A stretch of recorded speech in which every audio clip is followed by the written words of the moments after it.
সৃষ্টিকর্তার কাছে আপনাদের সকলের সার্বিক মঙ্গল কামনা করে শ্রী শ্রী ঠাকুর অনুকূলচন্দ্রের সুন্দর একটি লীলার কাহিনী ব্যক্ত করছি।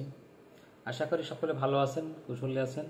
আর যে যেখান থেকে ভিডিওটি দেখছেন প্রত্যেকের প্রতি রইল আমার অন্তরের প্রাণঢালা ভালোবাসা। শ্রী শ্রী ঠাকুর অনুকূলচন্দ্র দেওঘর থাকতেন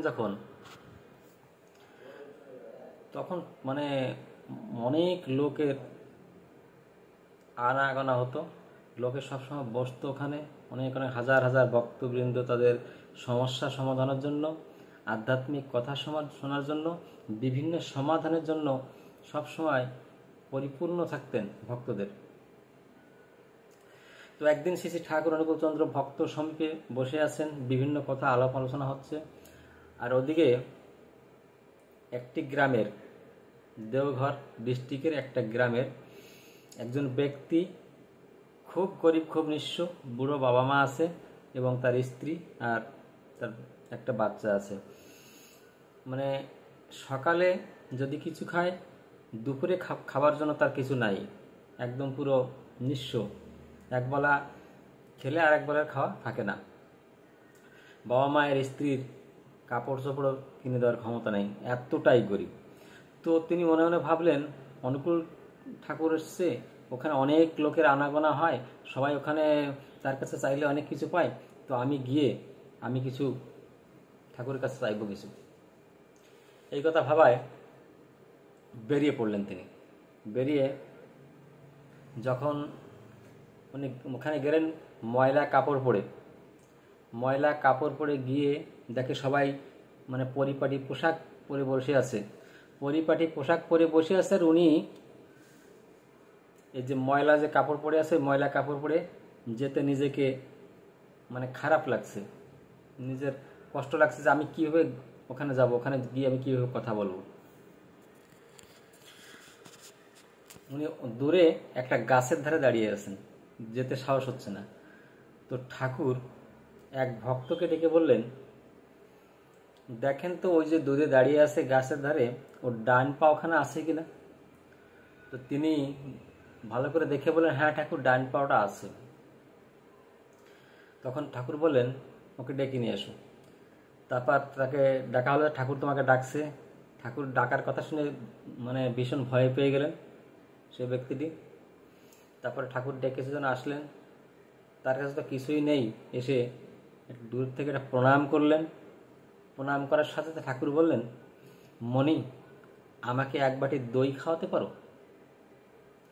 এই কথা বলার সঙ্গে সঙ্গে দুটো চোখ ছল হয়ে তার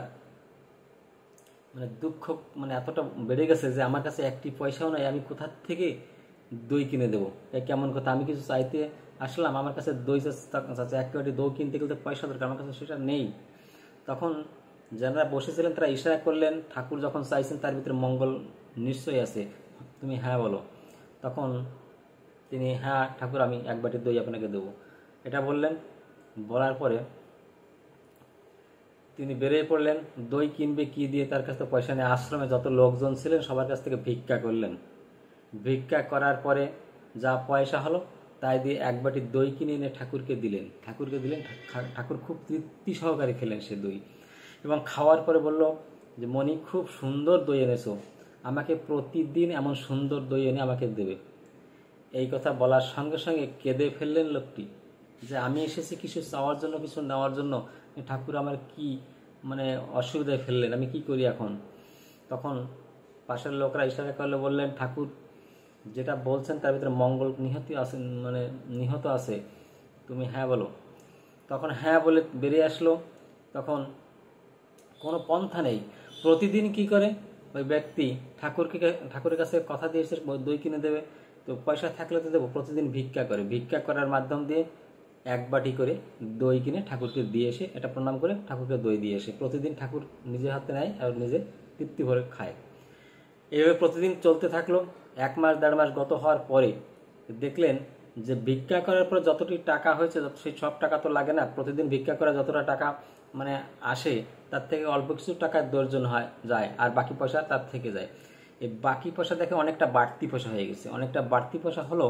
তখন চিন্তা করে দই তো আমাকে প্রতিদিন দিতে হবে ঠাকুরকে, তো আমি কী করি, আমি এই পয়সাতে একটা গাই কিনে নিই, যে পয়সা আছে একটা গাই কেনা যাবে। তো এটা তো ঠাকুরের একটা লীলার ভিতর পড়ে। তো সেই পয়সা দিয়ে একটা গাই কিনলেন। গাই কেনার পরে সেই গাইটি মানে খুব সুন্দর দুধ দিতে লাগলো, খুব সুন্দর। সেই দুধে ঠাকুরের এক বাটি দই এবং দুধ বিক্রি করে যে টাকা রোজগার হয়, খাওয়া পড়া খুব সুন্দরভাবে চলতে লাগলো এবং কিছু বাড়তি থাকতে লাগলো। এইভাবে একটা 6 মাস 8 মাস গত হওয়ার পরে কিছু বাড়তি পয়সা হলো, দেখে আর একটা গাই কেনার মতো পয়সা হয়ে গেল। তারপরে সেই পয়সা দিয়ে আর একটা গাই সে কিনে আনেন। এমন করে করে আর প্রতিদিন কিন্তু যায় ঠাকুরকে, সকালবেলা উঠে সকালে ঠাকুরকে এক বাটি দই দেওয়ার জন্য। এটা মানে প্রতিদিনের কাজ। তো এই যে প্রতিদিন দেয়, আর যে দুটো তিনটে যখন গাই হয়ে গেল তখন অনেক দুধ তার হয় এবং সে দুধ বিক্রি করে অনেক পয়সা হতে লাগলো। এমন একটা সময় আসলো 1-1.5 বছর পরে সে একটা গাইয়ের সুন্দর ফার্ম করলো। তখন নিজে একলা পারে না এতগুলো গাই রক্ষণাবেক্ষণ করতে, তখন দুটো লোক রেখে দিলেন। তার গায়ের ফার্মের আরও অনেক উন্নতি হতে লাগলো। যখন গায়ের মানে ফার্মে অনেক কাজ বেড়ে গেল, তখন নিজে আর দই দিতে যাওয়ার সময় নেই, একজন কর্মচারীকে পাঠিয়ে দেয়, ঠাকুরকে দই দিয়ে এসো। সেই কর্মচারী ঠাকুরকে দই দেয়, ঠাকুর সেই দই নিয়ে খায়। এইভাবে চলতে লাগলো বেশ কিছুদিন। এরপরে আরও বড় ফার্ম হতে লাগলো। এখন মানে এত কাজের চাপ বেড়ে গেল, তখন দই দেওয়ার আর ফুরসত নাই, আর সময় নেই। এখন আর আগে নিজে দিত, এখন নিজে যায় না, পরে কর্মচারীকে দিত, কর্মচারীও যায় না। এখন ঠাকুরকে দই দেওয়া সম্পূর্ণ বন্ধ হলো।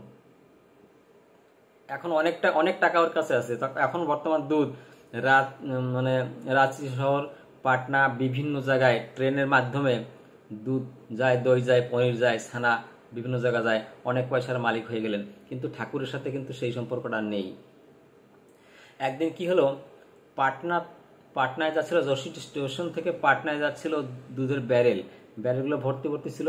সব কটা ব্যারেল ট্রেনের ভিতরে উঠানো হয়ে গেছে। একটা ব্যারেল ছিল, ও নিজে ছিল তখন সেখানে। যখন মানে শেষ ব্যারেলটা উঠাতে যাবে, তখন ট্রেন ছেড়ে দিল, ও পাশ পিছলে যে মানে পড়ে গেল, ডান পাটা পড়ে গেল ওই ট্রেনের চাকার পরে, আর ট্রেনটা তার উরুর পর দিয়ে চলে গেল। তখন ঠাকুর ভক্ত সঙ্গে বসে আছেন দেওঘরে, হাজার হাজার লোক ছিলেন। ঠাকুর মানে মানে জোরে বলে উঠলেন, শালাকে বাঁচাতে পারলাম না। মানে দেখুন একটা কথা, তার সাথে যত সময় সম্পর্ক থাকে, তার সাথে যে যোগসূত্র স্থাপন থাকে, যত সময় তার সাথে ভালোবাসা স্থাপন থাকে, আমাদের বিপদ আপদ যত বড় থাকলেও সেটা দূরে থাকে এবং আমাকে গ্রাস করতে পারে না। এটা হলো তার কথা, মানে এটা হচ্ছে অরিজিনাল কথা। সবসময় যেন তার সাথে যোগসূত্র স্থাপন করে রাখতে হবে। আমরা সবাই কিন্তু আমাদের যে পথ দিয়ে আমাদের আসবে, আমরা পাওয়ার পথটা কিন্তু আমরা কাটা দিয়ে রাখি, মঙ্গলের পথটা আমরা কাটা দিয়ে রাখি, তা আমরা পেতে পারি না। তাই বলা আছে, পেতে চাস তো দিতে থাকিস, যে অবস্থায় যেমনি থাকিস। তার কাছে ভালোবাসা স্থাপন করতে হবে, তাকে মানে ভালোবাসা সব উজাড় করে দিতে হবে। আমার যা কিছু সবই তার, এই ভেবে তাকে সেবা করে দিতে হবে সবসময়ের জন্য, আর ভালো পথে চলতে হবে। ভিডিওটা অনেক লম্বা হয়ে যাচ্ছে, আপনারা সকলে ভালো থাকুন। পরবর্তী ভিডিও দেখা হচ্ছে।